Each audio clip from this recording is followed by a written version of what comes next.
1910년 우리나라의 국권을 완전히 장악한 일본은 식민지 통치기관으로 총독부를 설치했습니다. 총독부는 조선의 입법, 사법, 행정, 그리고 군사권까지 모두 가지는 최고 권력기관입니다. 총독부 이전에도 실질적인 통치기구로서 통감부가 이미 설치되어 있었는데 초대 통감은 이토 히로부미였고 통감부 청사는 남산기슭 외성대에 있었습니다. 외성대는 남산자락 예장동 일대로 현재 숭례여대가 있는 근처입니다. 예장이라는 지명은 조선시대 군사들이 무예연습을 하던 무예장에서 비롯됐지요. 1885년 일본 공사관이 이곳으로 옮겨왔고 그 주변으로 일본인들이 모여 살았는데 임진왜란 때 왜군이 주둔하면서 성을 쌓았던 곳이라 해서 외성대라고 불렀습니다. 을사늑약 이후 통감부가 설치되면서 외성대에 청사를 지었고 일본 공사관이 통감관저가 되었습니다. 통감부 청사가 1910년부터 그대로 총독부 청사로 사용됐는데 공간이 부족해지자 증축공사를 했지만 여전히 비좁았고 결국 청사를 신축하기로 하면서 그 장소로 경복궁이 결정됐지요. 총독부 공사를 시작하기 전 1915년에 경복궁에서 조선물산 공진회를 열었는데 이때 행사를 핑계로 중요한 정각 몇 곳을 떼고는 궁궐 건물들을 모두 헐어버렸습니다. 광화문 뒤쪽에 있던 흥례문도 헐렸고 그 자리에 1916년부터 공사가 시작됐습니다. 집안을 다지기 위해 9,000개 넘는 나무말뚝을 땅에 촘촘히 박았는데 백두산과 압록강 일대에서 가져온 소나무를 사용했다네요. 건물은 철근 콘크리트로 지었는데 당시에는 최신공법이었습니다. 마감은 화강암과 대리석으로 하고 유럽에서 수입한 고급 물건들로 건물을 꾸몄습니다. 조선 총독부 청사는 1926년에 완공됐습니다.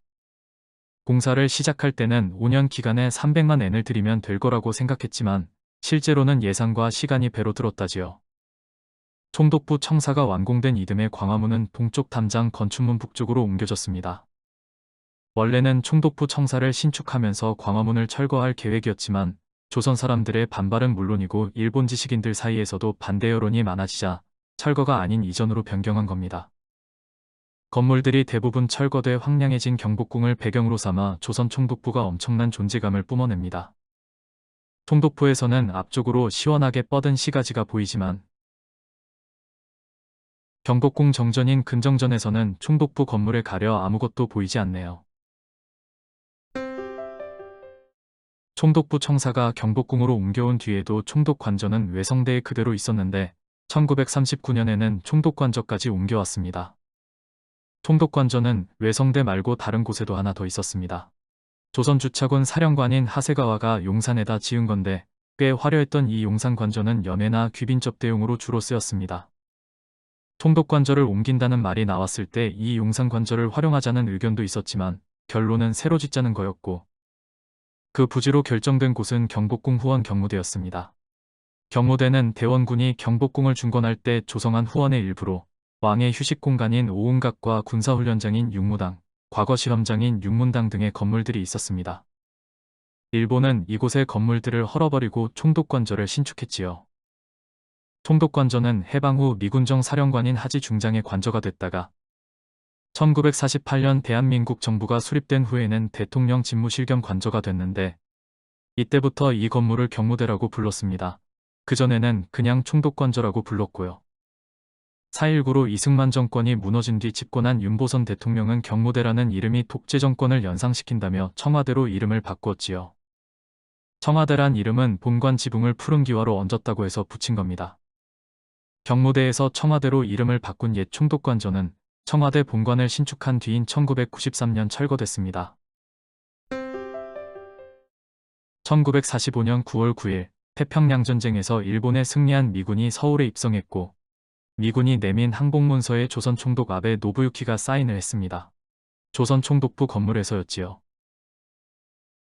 그리고 국기계양대에 걸려있던 일장기가 내려왔는데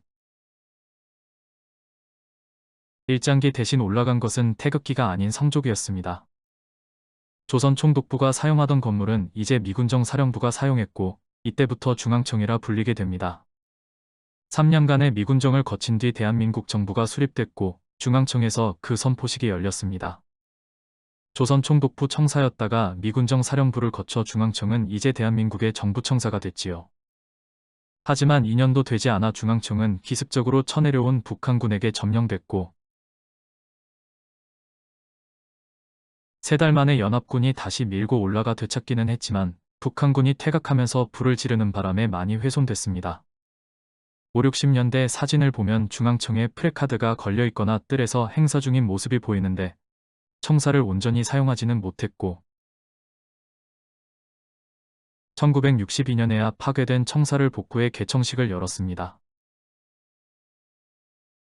하지만 정부 규모가 커지면서 업무 공간이 부족해지자 경복궁 앞쪽에 정부종합청사를 신축하게 되지요.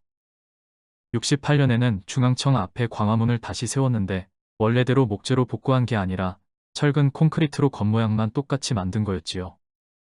게다가 경복궁의 정각들과 맞춘 원래 축이 아니라 총독부 청사를 지을 때 약간 각도를 틀었던 변형된 축에 맞춘 위치였습니다. 판판도 대통령이 한글로 쓴 거였고요. 70년에 정부종합청사가 준공되었고 80년대 초반에는 다시 과천청사까지 준공되면서 옛 총독부 청사는 다른 용도를 찾게 됩니다. 86년부터 국립중앙박물관으로 쓰인 겁니다. 해방 후 대한민국의 중앙청이 되었다가 국립박물관으로 바뀐 옛 조선총독부 청사는 결국 1993년 해체가 결정됐습니다. 옛 총독부 청사를 철거할 것인가 그대로 둘 것인가를 두고 논쟁이 있었는데 일제잔재를 청산하는 의미에서 당연히 철거해야 한다는 의견과 어두운 역사도 우리 역사의 일부이니 그대로 두자는 의견이 있었지요. 근대 건축물로서 의미가 큰 건물이니 보존해야 한다는 의견도 있었고요. 경복궁 맨 앞이라는 위치가 문제라면 해체해서 다른 곳으로 옮기자는 의견도 있었지만 결국 철거로 결정되었고 광복절 50주년인 1995년 8월 15일 중앙돔 해체를 시작으로 이듬해 11월까지 완전 철거가 이루어졌습니다. 철거된 건축 부재 중 일부가 독립기념관에서 전시되고 있습니다.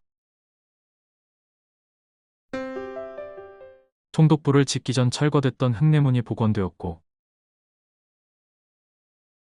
60년대에 콘크리트로 세웠던 광화문도 고종 때 중건한 모습으로 복원하기로 결정돼 2010년 복원을 마쳤습니다.